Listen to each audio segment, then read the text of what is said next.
Hello and welcome to our AIB webinar featuring the latest research from our two journals, the Journal of International Business Studies and the Journal of International Business Policy. My name is Klaus Meyer from the Ivey Business School, and I'm your host today.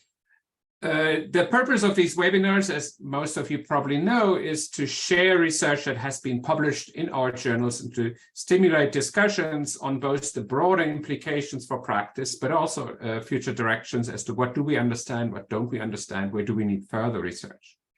We usually select 3 papers around a common theme, and that common theme today is how do MNEs engage with political actors in their host country. And local here means not just the national government, but often the actors that multinational enterprises have to engage with are at a lower level, at a city level, at a provincial level. And that dynamics is sort of the overarching theme for a conversation today. I encourage everybody to actively participate. You can do that using the Q&A function. We will have plenty of time after the presentations for answering any questions that you may have, or to take the conversation further to develop that research area.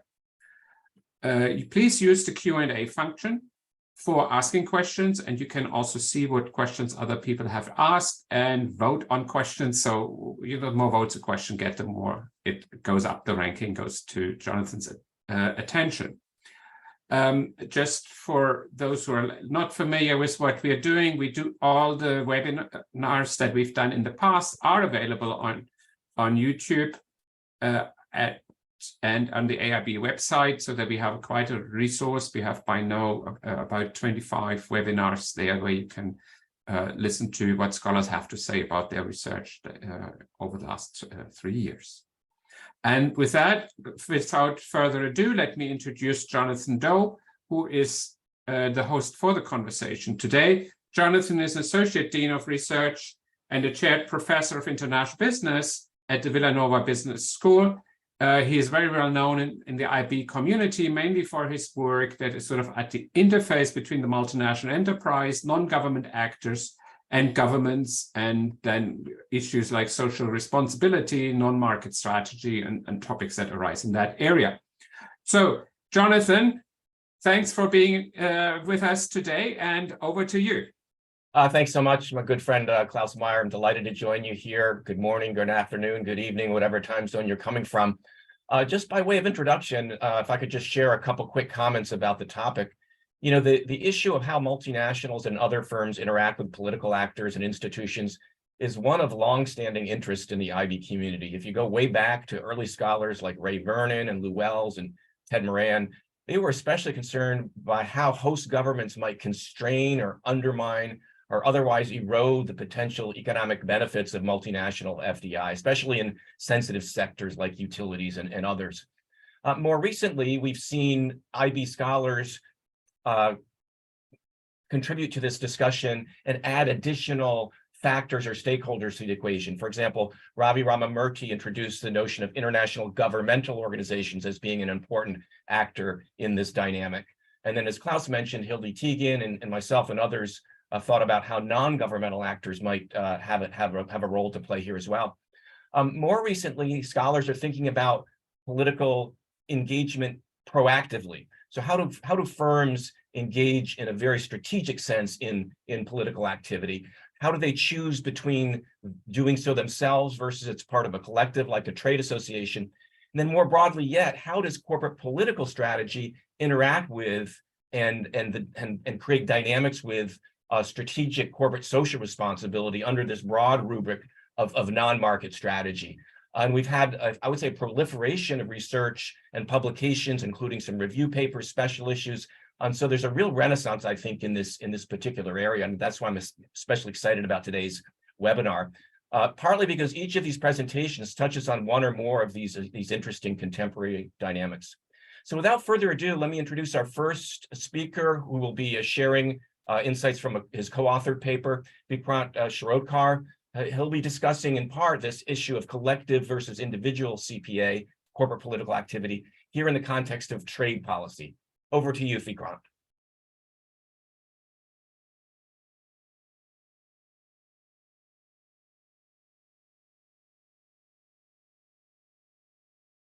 You're muted. Sorry. Thanks a lot again, Jonathan, and thanks a lot, Klaus, for this opportunity. So my name is Vikrant Shirodkar. I'm a reader in international business at University of Sussex Business School. You can see the building in my background. So I'm basically interested in research on non-market strategy in general, and especially in the area of international business. So, okay, so I'm gonna just share my screen and open up the, okay.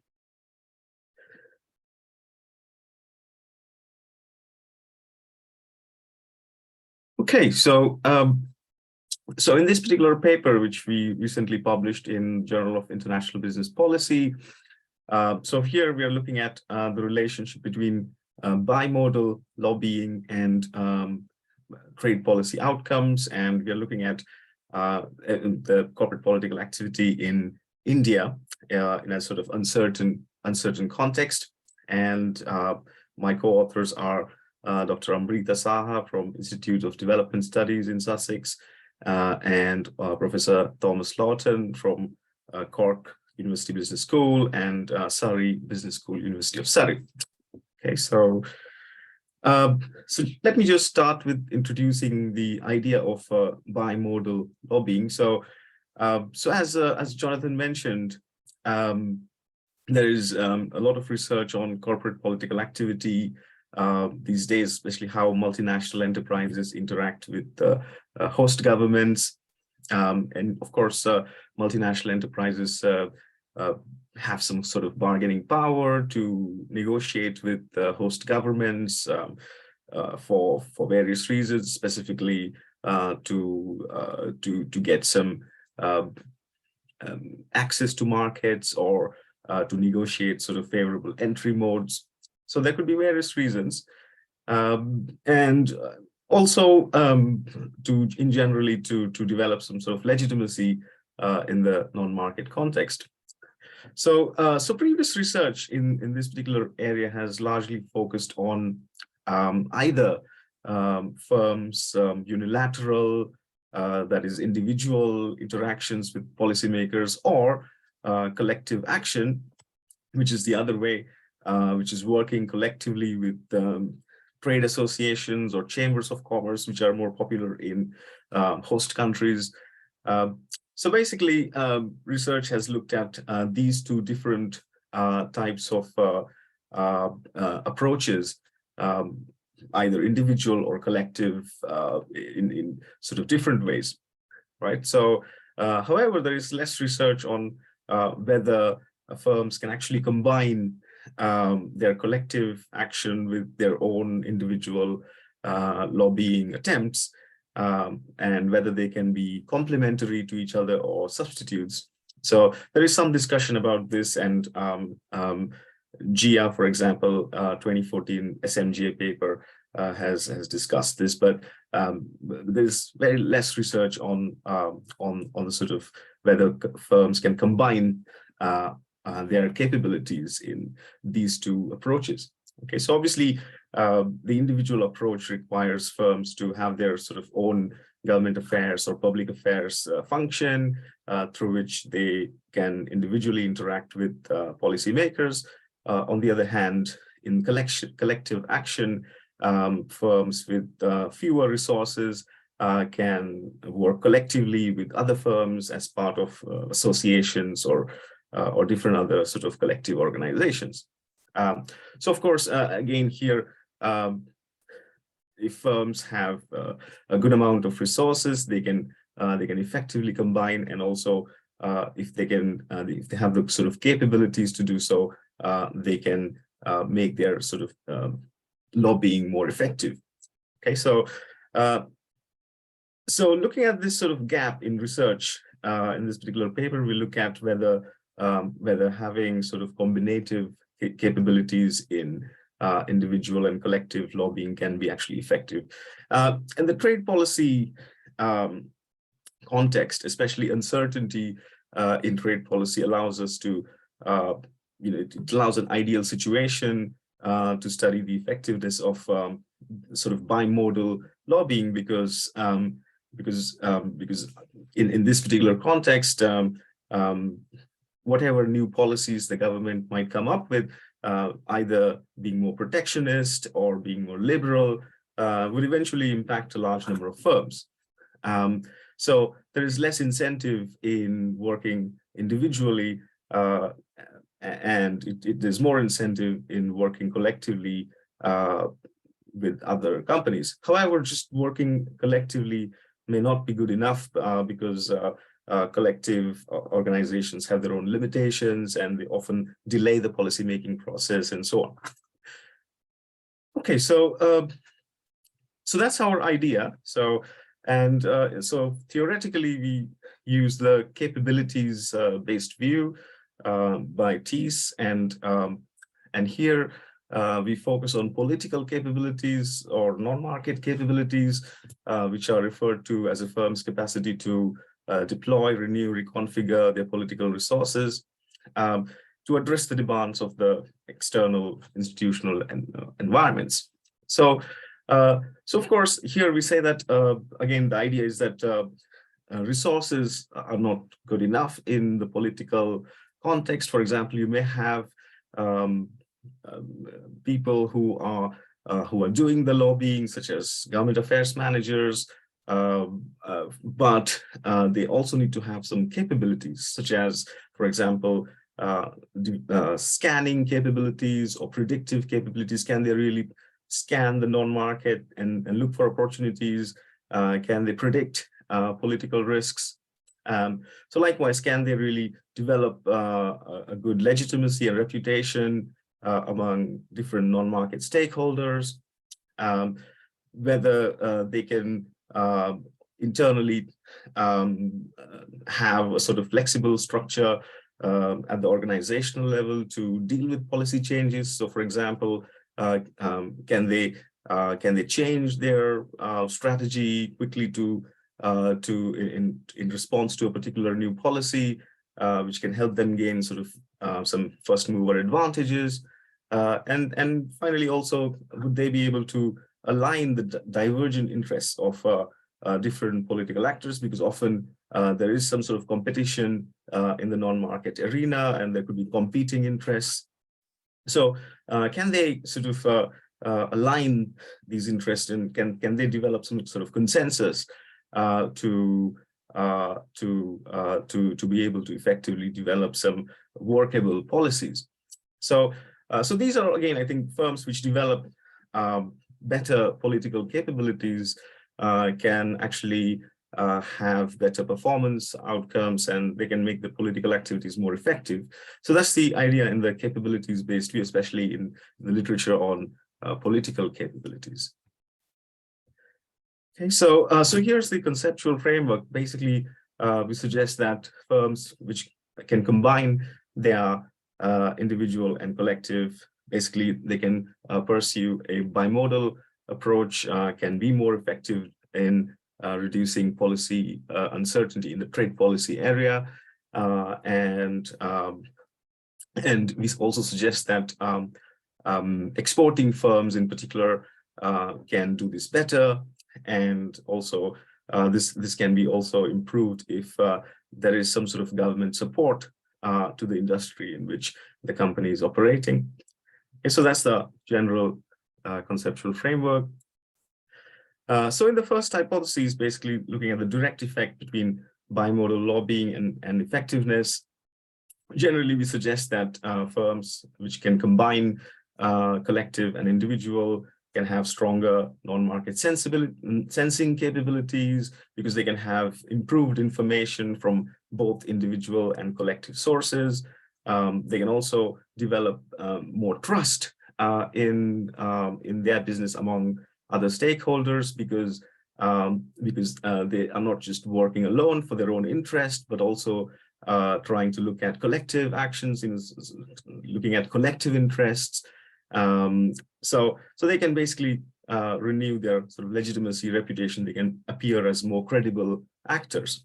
And finally, again, with a bimodal strategy, firms can also better align the different interests of different non-market actors, because if they're working individually, often it's difficult to understand, how they can achieve consensus. But if they're working collectively as well as individually, they have a better potential or scope to do that, right? So, in terms of the effect of exporting, so because we are looking at a trade policy context, we are looking at the difference between exporting versus non-exporting companies, basically companies which focus only domestically versus companies which are also exporting. So here we argue that for exporters, there is more uncertainty in the trade policy context, and also exporters have better resources like reputational, financial,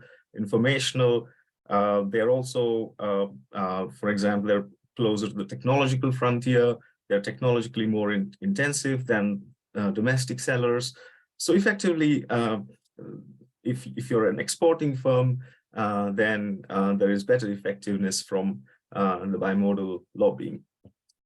And then finally, we're looking at the effect of moderating effect of government support.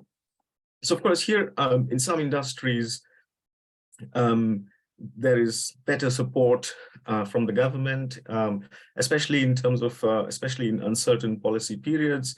Often declining industries tend to have more support from the government, often referred to as losers paradox. So here we look at basically whether government support, if there is a specific representation of an industry in the ministry, then whether this can have a moderating effect. And we argue that this would have a positive moderating effect, because if there is already some sort of representation in the ministry, then it would kind of make it easier for bimodal lobbying to be more effective. So that's the overall idea. So just to give you a quick picture of our methodology and the data. So here basically we look at the research context of India, and we collected our data during the sort of just before the Modi era in 2014, when Prime Minister Narendra Modi was going to become the Prime Minister. And it was kind of a big change for India, because previously it was the Congress government, and it was expected that the BJP would win. And because there was a lot of discussion about Modi, for example, how he would change things in the trade policy context. So it kind of seemed like an ideal situation for us to test our hypotheses, and we used a survey for which we received around 146 responses out of, I think we sent around 250. So the response rate was 58%, which was a good response rate. And overall, the sort of general descriptive statistics show that we found a good distribution of firms which are engaged in all types of strategies. For example, 60% of the firms were using bimodal, 23% were using just collective, 11% were using only individual, and around 6% were not lobbying at all. They were sort of inactive in lobbying. So overall, we received a good sort of distribution in terms of all types of variables. So this is our regression results. Basically, they show that the bimodal strategy is strongly positively related to the effectiveness of lobbying in terms of reducing trade policy uncertainty, and also interacted with exporting. Again, it gives us a supportive result, and also in terms of when there is more political representation, we get a supportive result. So basically, we have all our hypotheses supported. So I can come back to this later for any questions if you have. But generally, our implications in terms of theory are that, first of all, we contribute to the complementarity of private and collective non-market actions, and And there is a lot of literature on whether lobbying and corporate political activity has a positive relationship on performance and different other outcomes. And of course, here the boundary conditions or moderating effects are important, because often CPA is argued to have both positive and negative outcomes. So here we argue that in general, bimodal lobbying has a positive effect on effectiveness, and we also sort of in a way contribute to some new moderators like exporting and government support here. So in terms of implications for policy or public policy, generally our sort of implications are that it's important. So especially when there's an uncertain policy environment, it's important for policymakers to provide a forum for companies to voice interests both individually and collectively. So often, so these mechanisms are lacking in emerging economies where you do not have these kind of legitimate interfaces for firms to lobby. But again, these are actually more important during uncertain periods. So that's the general implication from our research. Because eventually, of course, policymakers want to develop policies which are workable for everyone, and the more forum they have for companies to voice their interests, then it can lead to more effective policies as well.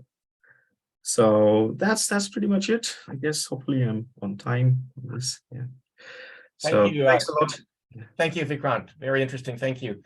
So moving to our second speaker, Andrei Panibratov, he'll be discussing political and social engagement in Mexico in an era of increasing polarization. So over to you, Andrei. Thank you. Thank you, Klaus.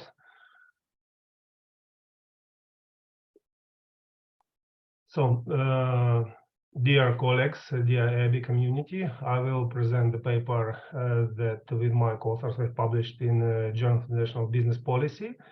The title is Surviving Populism, a Corporate Political Activity Approach in Mexico. This paper has been jointly developed and published by myself and with my co-authors, Ramses Sanchez Herrera, Alvaro Castelo Esquerdo, and Daria Klishevich. So let me just to go straight to the point, let me first explain the motivation of this study. The political risk literature traditionally emphasizes the role of macroeconomic risk, especially when multinational enterprises, which affects their strategy while they face challenges, liabilities abroad. And we decided to, naturally for emerging market firms and for emerging markets in general, the meaning of political risk and of the political and institutional uncertainty is more specific and more dramatic in terms of the effect that firms face. And we decided to look more in depth into the role of political individuals, or those personalities that can shape the whole environment and those who can change or affect the shape of institutions for contexts where companies operate. And one specific question that we decided to pose is about the role of populist leaders in shaping the environment where multinational companies operate. And another question that we seek to answer, this is how multinational companies respond to this challenge. Let me start with the research context, which makes one of the interesting preconditions for this study. We decided to look at the case of Mexico because of several reasons. First, Mexico is considered, this is the second largest Latin American country. And also the number of studies highlight that it's a newly developed economy. And Mexico characterizes with improved political institutions and also improved infrastructure. Moreover, Mexico happened to be a landmark for other countries in the region. And in this sense, it's a more liberalized economy than the number of other Latin American countries. Which is why this context seems to be interesting and relevant. We decided to look at in terms of the choice of the populist leader, obviously the candidacy of the Mexico president, Andrés Manuel López Obrador, or AMLO, as of populist left-wing politician. It was chosen, and AMLO reached his presidency in Mexico in his third attempt in 1918, and it was labeled as the second or Mexico answer to Donald Trump. AMLO won his presidency with the mandate to implement radical transformations, and he pursued to tackle corruption issues, reducing the criminal rate, and also responding to the need of poor and forgotten people first, which in fact this became his agenda and his populist label. You see that in terms of AMLO steps against the community of technocrats and previous market-friendly or market-led administrations, he followed few policies. Second, he canceled the construction of the Mexico City new international airport, which led to the number of changes in political environment and also in the economic landscape. And also he launched the so-called fourth transformation, which was the campaign to go away with the privileges that were just used by the previous government. Also the choice of research context is grounded with the fact that, and with the idea that there was a weakening institutions in Mexico, including the regulations and autonomous bodies that acted not always in line with the government policy, and also the populist measures that AMLO implemented in his policy impacted dramatically multinational enterprises through prioritizing short-term gains instead of more long-term economic stability. This is why in this paper, we study the role of institutional change for multinational enterprises strategy. And also, we try to go in depth into the mechanism on how multinationals use their political resources under the populist government, and what is the variety of these resources and what makes the most effective outcome for this resource. In terms of the theoretical approach, we decided to combine institutional volatility and dynamism and political risk. And we, in fact, in this paper, we respond to the request to use synergetically the insights from non-market strategy and also from research on the institutional environment in which companies operate. And scholars underline the influence of the institutional pressure on companies' activity and strategy. And in this sense, we go in line with the number of scholars, including Cuerva Kazurva, Gaur, and many others, those who argue that both firms and their environment change over the time. In case of Mexico, and for this paper, we find that the change may be really fast, and this is what makes multinationals to react quickly as well. For the political risk in literature, we use the approach that for multinationals, the ability to affect government policy is critical, and moreover, this ability contributes, as we can call it also a capability, affects positively companies' long-term success in host market.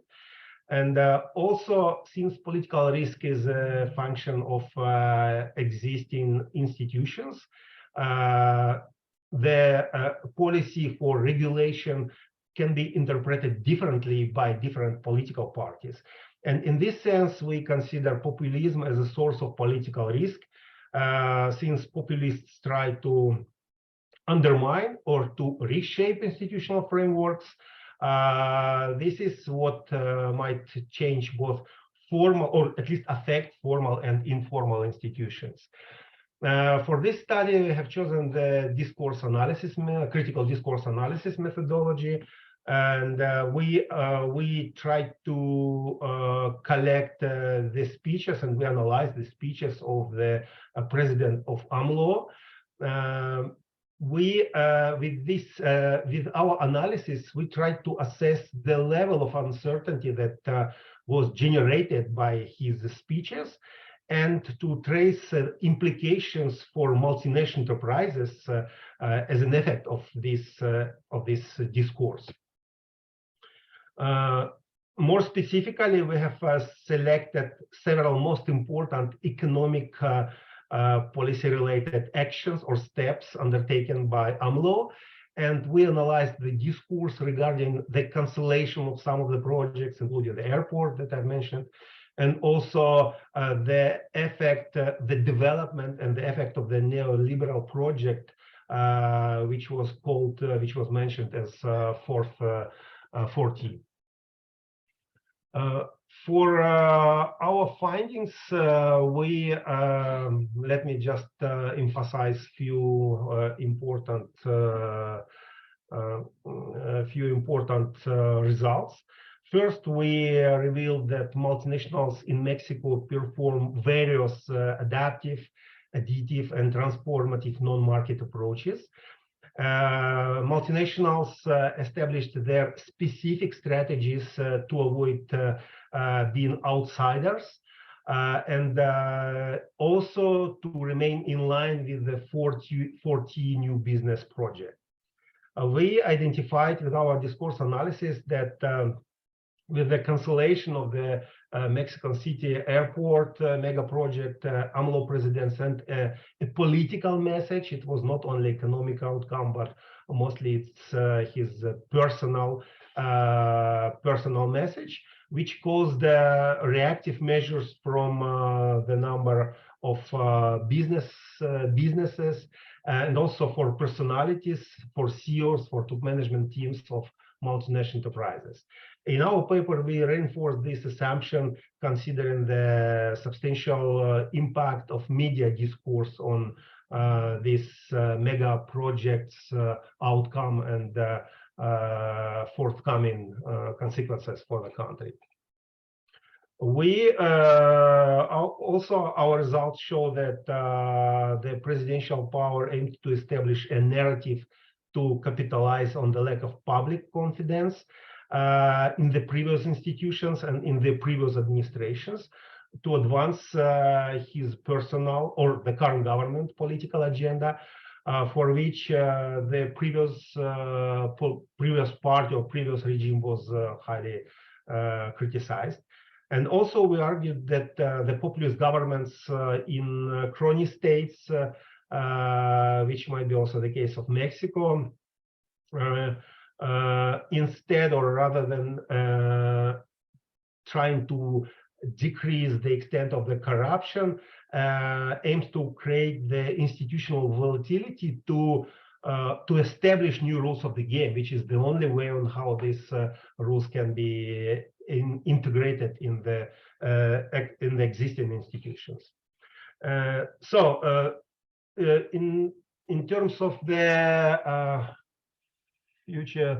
future directions for this and for similar studies. With my colleagues, we have just reassessed this paper one more time before presenting this in this webinar, and we decided that probably examining the mechanism of populism in different contexts, including other emerging economies, not only part of BRICS like Russia or India, but also probably some former socialist economies, including prominent cases of former Yugoslavia or Hungary, would open additional avenue for studies in this area. Also probably exploring how populist narratives are developed in different political systems or competing systems would not necessarily in the emerging markets, but rather in Western Europe or in the US, would be also an interesting extension or new way on how the mechanism of populism would be presented and discussed, with the examples of the current political instability and populist rise of populism in France due to the pension reform, or in the US with the case of Trump and Biden populism towards current geopolitical tensions, and also with the case of France, where the nationalist parties came to power based on their populist rhetoric regarding the migration policy. So this, the extension of the context and switching from emerging to advanced markets as a setting would be an interesting avenue for future studies. I think this is more or less all from my side. I tried to make it short. Maybe it would be possible to elaborate further on this in the Q&A session. But right now, this is all from my side. I appreciate one more time the Academy of International Business invitation to present this paper, and I also thank my co-authors for their great contribution and involvement in this paper, without which this wouldn't be published in this highly ranked journal. Thank you very much. Thank you, Andrei. Our third paper will be presented by Jane Liu and integrates the notion of deliberative capacity of political institutions in facilitating or constraining CSR. And I should note that Jane is joining us from Hong Kong, where it is very close to midnight. So thank you, Jane, for staying up for us, and I'll turn it over to you. It's my pleasure. Let me share my screen.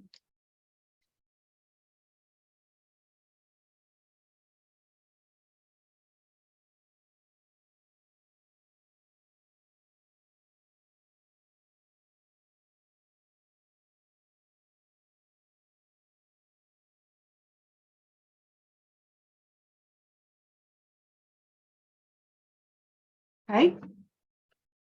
Good. Okay, so first of all, I want to thank Jonathan and Klaus for giving us this opportunity to share our work. And of course, I also want to thank AIB for this opportunity. And this work is teamwork, a collaborative work with Richard, Sadok, Omran, and Helen. I believe maybe at least one of them will be in the audience to support this this webinar. So the motivation of our work is to slightly shift from the strategic approach to CSR, which tend to focus on the business case for CSR. So we want to take a political approach that emphasizes the deliberations and collective decisions in fostering CSR. So prior work have looked at this area, but the prior study, they tend to be case studies, and then they do provide the in-depth knowledge about this process, but usually they are single country contexts, so the findings may not be able to be generalized to other contexts. Or more specifically, we want to advance a mechanism that how firm level deliberations can be implemented effectively via the broader institutional setting of individual countries. So we specifically look at the macro level, which we term as a formal institution, meso level, the informal institution, and the micro, which is at the firm level. So we want to discuss how the deliberative processes in these different levels can promote firm level CSR behavior. And then the other point of departure, we want to assess the effect of the mechanism in a large international sample. And more specifically, in terms of deliberative capacity and CSR, because we all know CSR emphasizes on the importance of stakeholders. So it means that firms need to deliberate with various stakeholders. But the dialogue among the firm and the stakeholders depends on the availability and inclusiveness of the deliberative settings. Therefore, the capacity of political institutions to enable diverse stakeholders to collectively assemble and voice their opinions will be very important.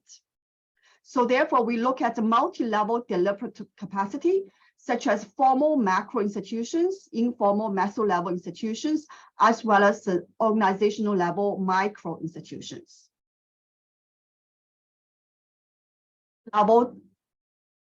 We look at national legislature, because greater deliberative capacity, when it's composed of more heterogeneous interests, this can promote CSR. Because the stakeholders engage in dialogue and negotiation across multiple issue dimensions with firm owners, this will allow firm to engage in higher levels of CSR. So our first prediction is the national legislature with more heterogeneous representation will produce higher levels of CSR within that country. We look at an associational freedom. So by association freedom, we look at private associations, because private association can allow stakeholders to collectively assemble and communicate with firms with greater privacy than in a public elected forum. In the private association, stakeholders can collectively organize and amplify their power and urgency to exert greater influence on their target firms. So that's our second prediction, that a greater degree of freedom for individuals to assemble and form professional and private organizations will produce higher level of CSR within that country. We look at the owners of a corporation. Studies on the concentrated ownership have found that concentrated ownership will allow controlling owners to redirect resources from CSR activities to other projects using lower level of CSR performance. Therefore, we argue that when ownership diversifies, when the number of interests to which the board is accountable increases, this will increase opportunity for diverse stakeholders to influence a firm's CSR activities. So therefore, will have great capacity to legally hold the board accountable for CSR activities, and also will have greater power and legitimacy to directly engage in dialogue with the board and top executives. So we predict a higher level of ownership diversity will contribute to higher firm CSR. Also, we not only look at the independent effect of these three levels of deliberate capacity, we also look at their interactions. We believe the power of shareholders to influence firm CSR will be enhanced by a legislature that allows for a more diverse representation of stakeholder interests. Because outside shareholders will be more likely to succeed if managers also face pressure stemming from legislative proceedings. So we predict that ownership diversity will complement the legislative diversity with regard to their joint effect on the level of firm CSR. Lastly, we look at the power of shareholders to influence firm CSR will become stronger when it's easier to form an or join private association, because private association can enhance shareholders' power to hold corporations accountable by reducing coordination costs among shareholders, so they can more effectively organize and pool resources to influence a target firm. So we also predict the ownership diversity will complement associational freedom with regard to their joint effect on the level of firm CSR. So this is our overall theoretical framework. So we predict that the formal institution, which is the legislative diversity, and the meso level informal institution, associated freedom, as well as the firm level, organization level institution, ownership diversity will all have a positive effect on firm level CSR, and they have the legislative diversity and associated freedom. They will also complement the effect of ownership diversity. Okay, for our data, we have put together various data sets. So we use the database of political institutions. We also have the Freedom in the World data set compiled by the Freedom House. We also use the fact set to compile the ownership data. For our dependent variable CSR, we use the Thomson Reuters SF4 ESG database. And for the financial information, we use the CompuStat global database. So for financial firms, because they have different situations, and also firms with other missing value, we also exclude countries with only one firm.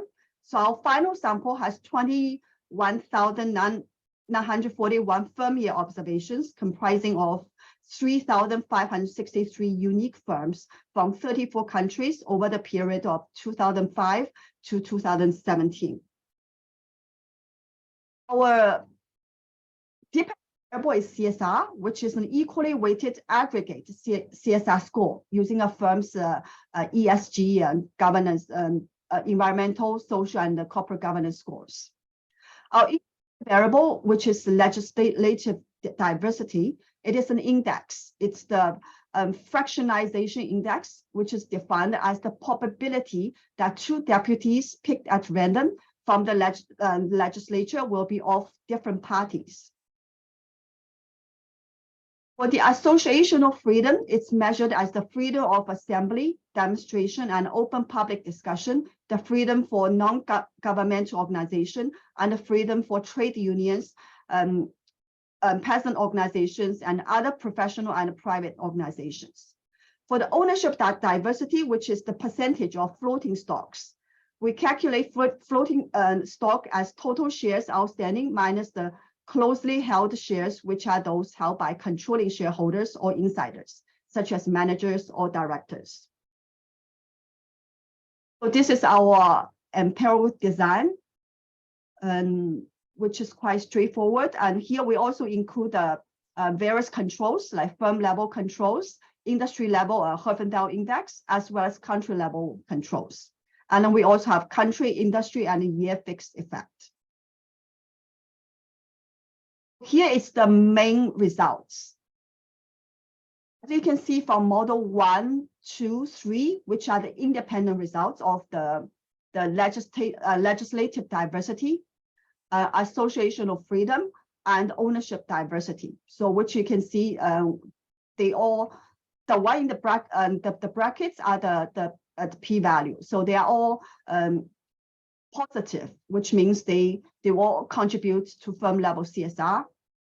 And then we also have the model 5 and 6, which are the interactions between ownership diversity and the two levels of deliberative capacity. So as you can see, model 5 and 6, they are all positive, which is consistent with our prediction. A series of robustness checks. So first one, we tried a difference in difference analysis. Here we look at the sudden changes in the deliberative capacity. Then we also use the alternative measures of deliberative capacity. So we changed the formal institution and we use the institutionalized democracy from the polity for data set. For the informal institution, we use the participatory index from a Vision database. We also tried the Heckman sample selection model because the coverage of SF4 may not be random. It tends to bias towards large firms. So we also did a Heckman sample selection model. So here's the detail. So the difference in difference, here we look at the sudden changes of increase over 2 standard deviation in deliberate capacity. So we have the control group is composed of countries that do not have such institutional change. So we have the post change and times the treated. So this is the results. So it's consistent with our predictions. If you can look at the model 1 and 2, so it's consistent with our prediction. Then the second one, as I mentioned earlier, we used alternative measures. So here we use the institutionalized democracy measure, and we also use the participatory index to change the measure for the formal and informal institutions. So again, the results are consistent with our main results, and including the effects. The third one is the Heckman sample selection. So we did a 2-stage model. So model 1 is the first stage, and then the rest is the second stage. So here we included the lambda from the first stage. So again, the results are consistent with our main results. And we did an additional analysis.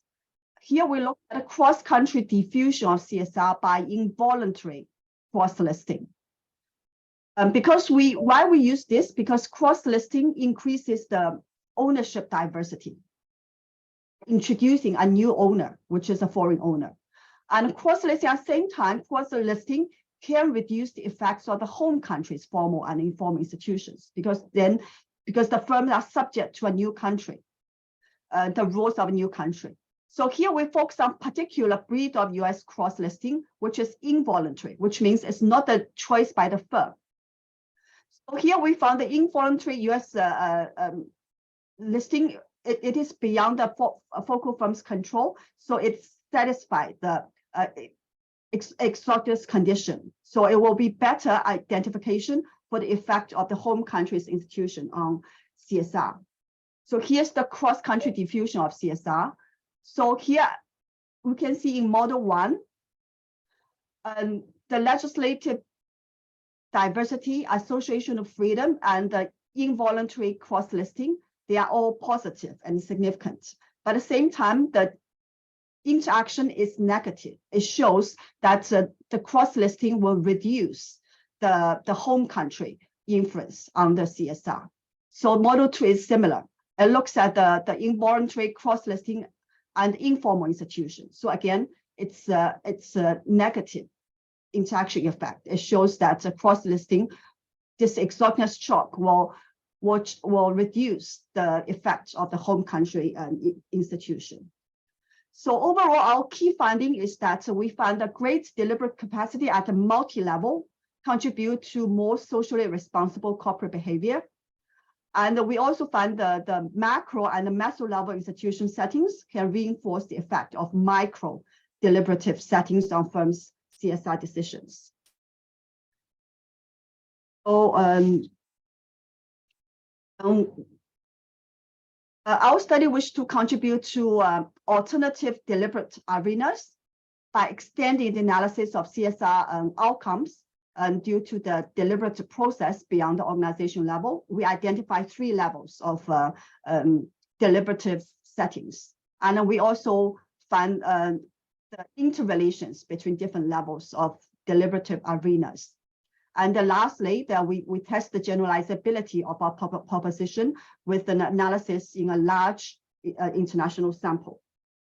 So I think I won't talk about the future research. Maybe one future research I want to emphasize is the other side of the P, because we look at how the political setting can influence firm level CSR, but at the same time, which is the theme of this webinar, how MNEs can contribute to the delivery capacity at the varying levels. So they are not just the passive takers of the political institutions. They can also actively influence the political setting in their own country.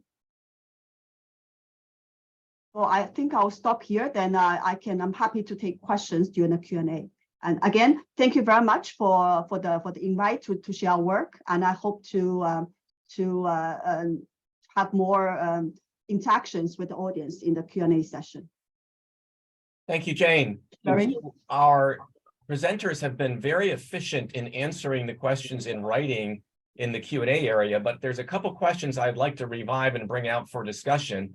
And the first one is really for Andrei, and the question that he had already answered had to do with the interaction between nationalism and populism. So Andrei, could you share your response with the entire group, but I'm going to add something to the equation, and that is that you drew an analogy between Trump and AMLO, but Trump, of course, is a populist of the right and AMLO a populist of the left. Would you expect some of the insights that you provide to be equally valid, whether the populist is emerging from the left or right, or do you think that there could be some distinctions or differences? So Andrei, if you could just share with us some of your thoughts on that question. Yeah, Jonathan, thank you for your question. I think definitely the left and right populists would differently affect both multinational or just companies or business landscape, but also they might provide different expectations to their audiences, to the masses. And most probably, and I'm not sure if this refers to the idea of globalization or deglobalization or nationalism, but for sure, in my personal opinion, the say nationalist leaders, they provide more benefits to the ruling parties and to the upper class, because in the most of cases, nationalist parties, they would against of increased migration. They would for more protective policies for upper class, and this is what might finally bring the benefit to all the society. But first and most obvious beneficiaries of this is upper class. If we look at the left populism, it might be vice versa. Just as in the case of AMLO, they may open many ways to the local communities. They may indeed reshape and reduce poverty. They may increase the number of social projects, including in healthcare and education, and which will definitely benefit to the whole country. But at the same time, they may harm the existing balance between different groups of population, which might finally bring to some protests, to contradictions, to increase in criminal situation, etc. Which is why, in this sense, I'm not sure. Probably, I would say that right wing of populism or right parties, they provide more safety to their environments, to their countries, rather than left parties. Yet left parties are able to provide with more social benefits. And this is contradiction, which might finally, I think it would be regarded and discussed on the example of each particular country and of each particular leader. Sorry for this long answer. That's okay. That's okay. I should note that Christopher Hartwell has offered another perspective in the Q&A regarding whether we should or should not characterize populists by left or right, noting that perhaps a better convention is to think about them as pro or anti-business. I appreciate that. And when I think about Trump, though, frankly, I think he's pro some business and anti other business. So I'm not sure that it works so well in that regard. But thank you for the suggestion. There was another question or comment about engagement, about social engagement as a complement to political engagement. And so I'm going to take that and form a question for both Vikrant and Andrei. I'm going to refer to a JIBS paper from a number of years ago that is one of my favorites. It's the Darendelli and Hill paper, in which they look at Libya both pre and post Arab Spring. And the gist of that paper is that firms are wise to use social investments to kind of hedge their bets, that if they're not really sure what the trajectory of a particular political regime is going, that doing some investment on the social side is a way to please whatever may be the outcome. So Vikrant, could you talk just very briefly on the complementarity of social projects or investments and more traditional CPA or political lobbying? And I'd like to hear the same from Andrei, and then we'll turn things over to Jane for another question. Yeah, thank you. So yeah, I think it's a really good question, and I think there are different types of non-market strategy, right? So I think, for example, CSR is also seen as a non-market strategy, and basically firms. I think there's increasingly a lot of research which suggests that firms can actually have some complementarities between their, let's say, political activity like lobbying and investment in social projects or engagement in CSR in general. So basically, yeah, so overall, firms here are trying to have some sort of gain some sort of legitimacy, especially multinationals in new markets.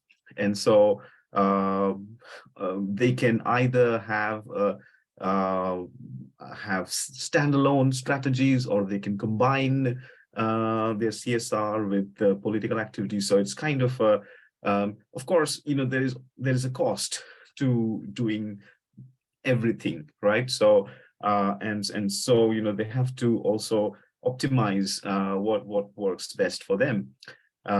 So yeah, so that's generally my view. So I think, again, companies could choose not to do anything at all. So for example, if they just focus on their market, and for example, for example, companies, let's say more visible companies have to do something, because in general, they could be more targeted for their actions and things like that. So, but if you're not a very large company, if you're a really small company, then basically it's okay to have simply a reactive strategy, and maybe just contact government officials only when the need arises, or only when specific situations arise. So that's my view. Thank you. Andrei, what's your view about social projects or social investments as complements to formal political lobbying, especially in these uncertain or transitional political environments?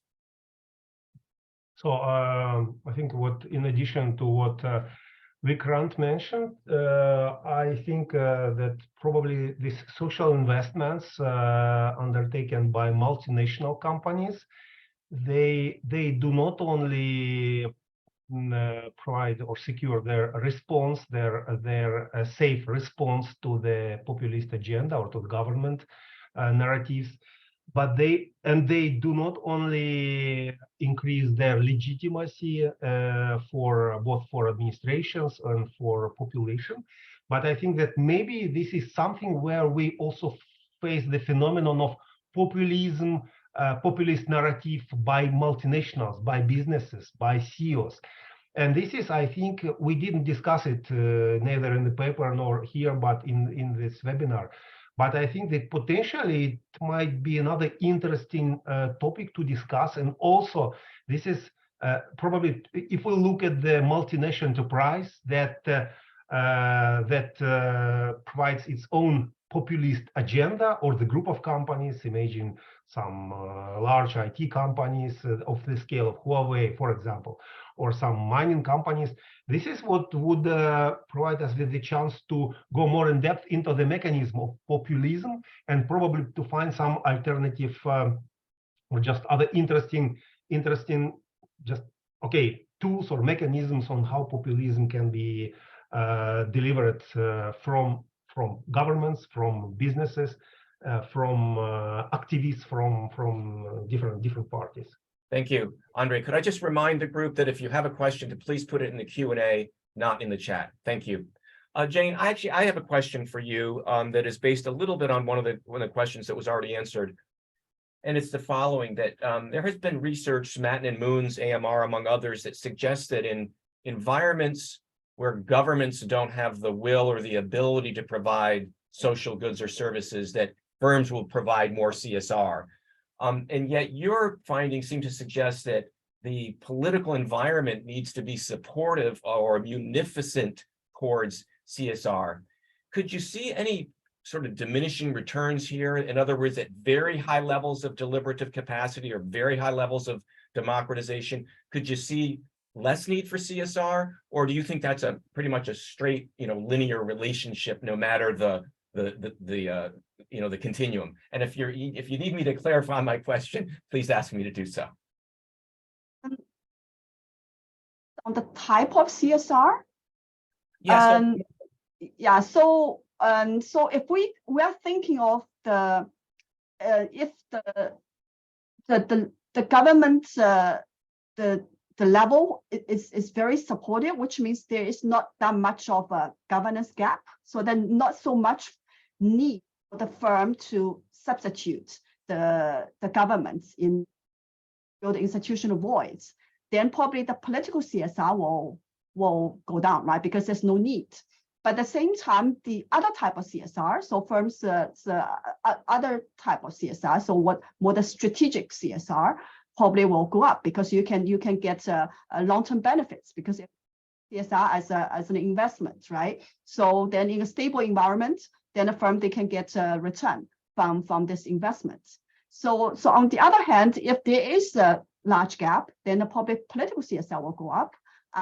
The strategic CSR will go down, because then it's a very highly unstable environment. Then firm cannot get a expected investment in CSR. So that'll be my expectation. Jane, you understood my question perfectly, and you answered it perfectly as well. So thank you.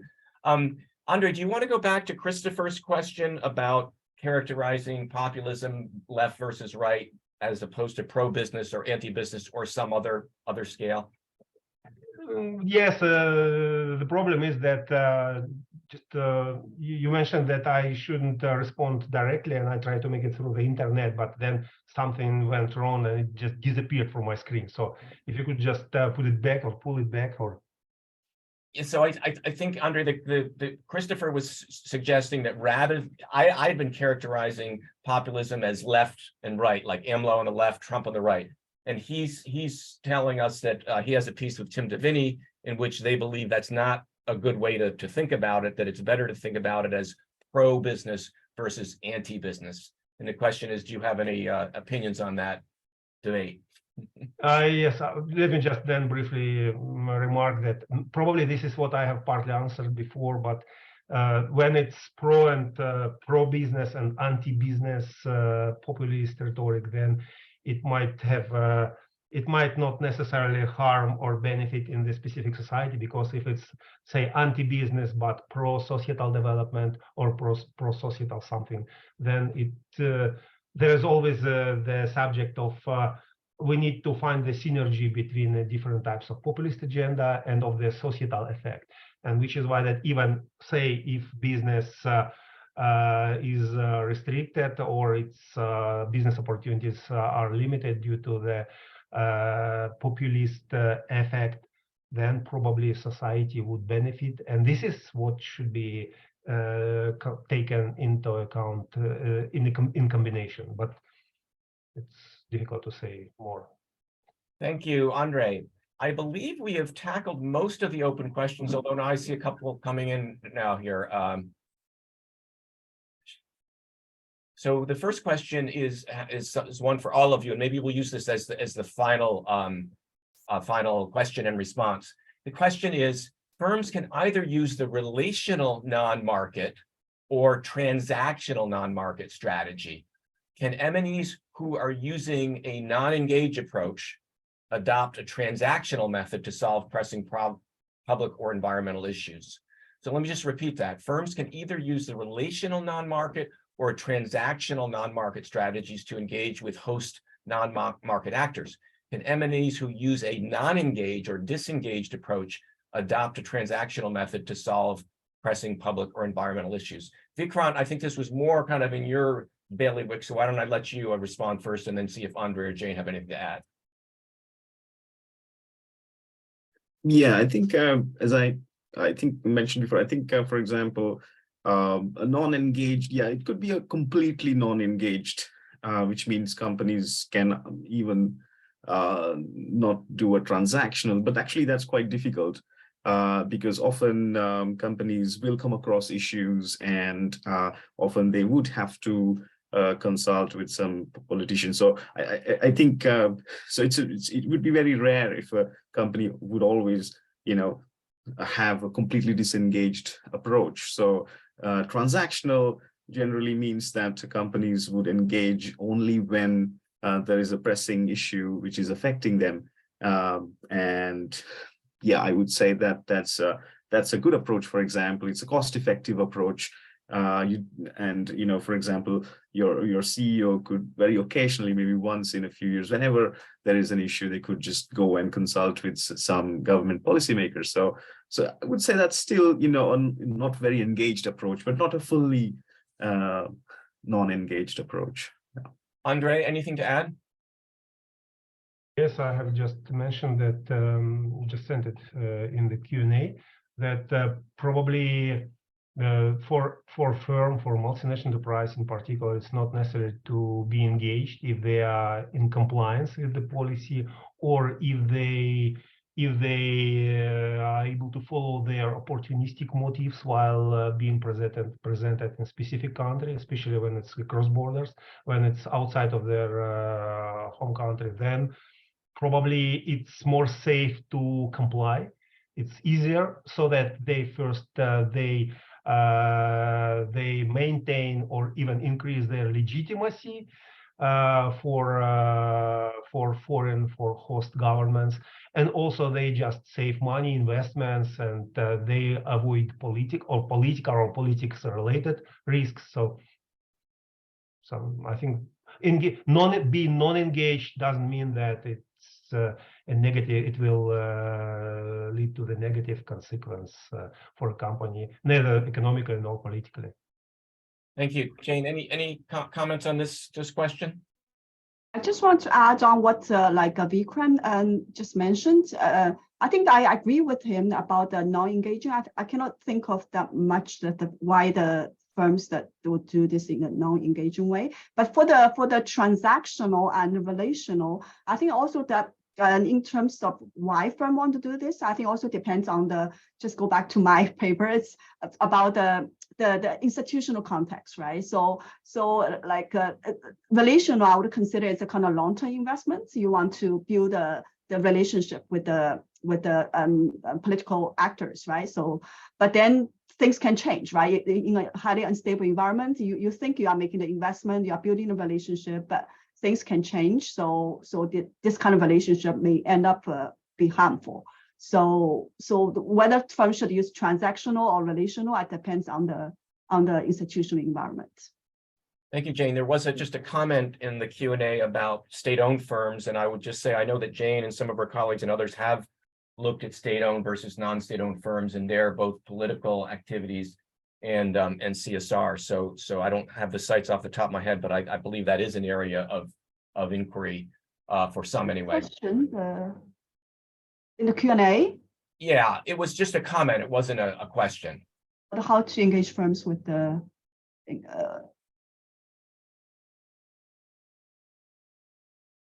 how to engage government with state-owned MNEs. Yeah, it was just a comment. Doesn't need an answer, I don't think, Jane, but thank you. So I think we are nearing our 75 minutes here. So what I would like to just do is thank our presenters and thank AIB and of course Klaus for spearheading this whole series. Just maybe a final comment about some of the questions that have emerged. It does seem that some companies believe that they are expected to be more and more active in both the political and social realm, so much so that we see even a backlash in some jurisdictions that people think that companies are being too involved or too engaged.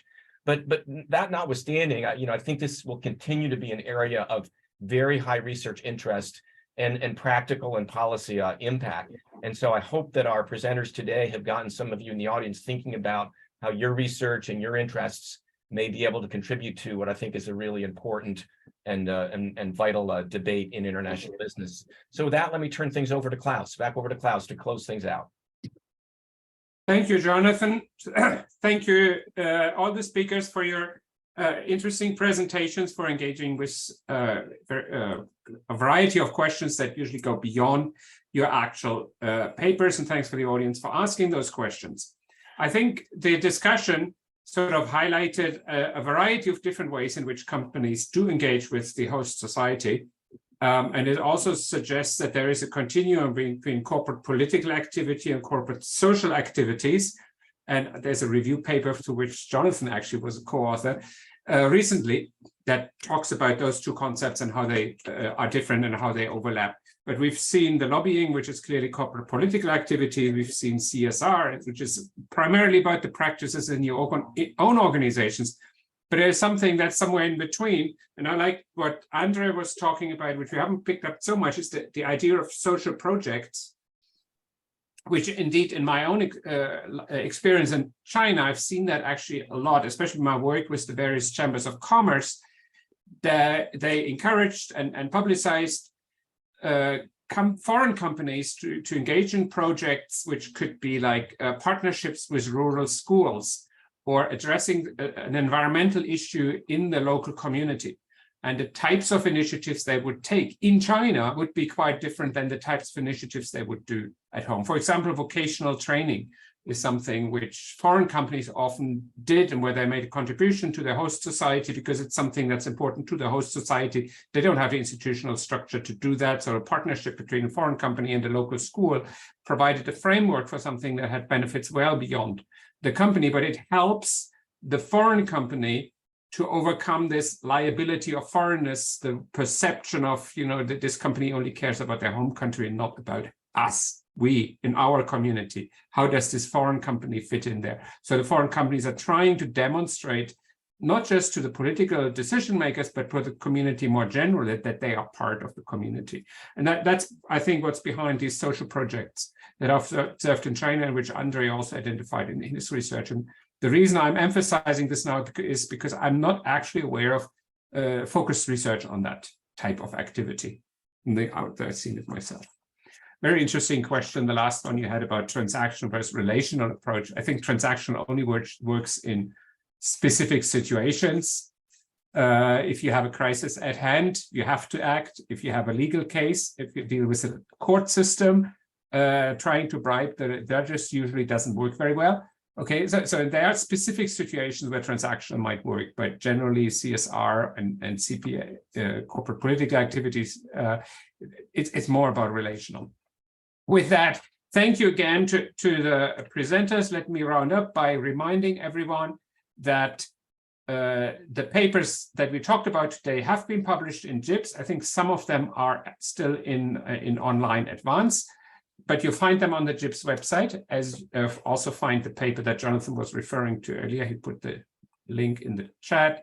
The papers are, the previous webinars are available on YouTube, and they're available on the AIB website. So if you go on YouTube and search for Academy of International Business, you'll find them. It will take a few days until today's webinar will be there.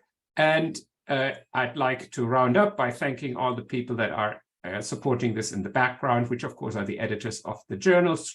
Now it's Rosalie Tung. As of 1st of January, Sarian Nalundan until the end of this year for JIBP and the office at the AIB led by Tunga. And now my co-conspirator in making this whole series gone is Dana Minberger.